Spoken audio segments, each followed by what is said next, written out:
Columbus, Ohio. If Mississippi State coach Vic Schaefer had one complaint about the NCAA semifinal games on Friday, it was his seat for the UConn-Notre Dame matchup. "I was complaining about my seat because I was so low and sitting behind people that couldn't see that well," he said.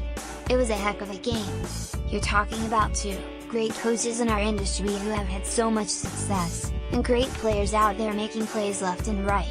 And it just makes you proud to be a part of this industry." The semi-final games featured 2 overtime periods, one of which was sparked by UConn coming back from a 5-point deficit with less than a minute remaining, and ended with Notre Dame's Rico Gunboyel sinking a game winner with less than 2 seconds remaining.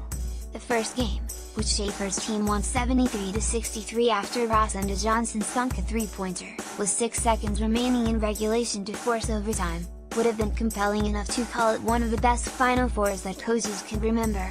Mississippi State vs. Notre Dame, making the case for each in women's championship game in women's hoops.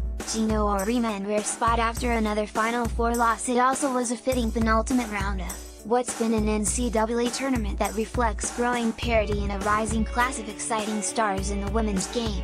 2 11 seeds from the Mid-American Conference made Cinderella runs to the Sweet 16. Texas A&M freshman Trinity Carter propelled herself onto the national stage with a game-winning shot to punch her team's ticket to the Sweet 16, and Sabrina Ionescu put up the 15th triple-double in NCAA tournament history. But it was the semi-final round that will be played on highlight reels for years to come. UConn coach Gino Auriemma, even as he was reflecting on his team's tough overtime loss, his second in 2 years, said it was a great showcase for the game. There's no easy games here this weekend," he said.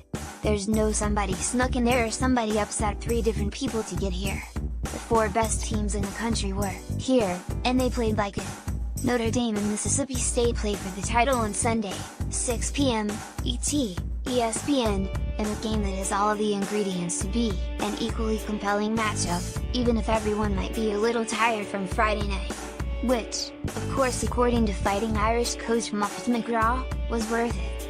"First time we've ever had 2 overtime games in the Final Four. Definitely set a record for what time the game finished. I think just great basketball. Both games, hard-fought battles, and exciting for the fans," she said.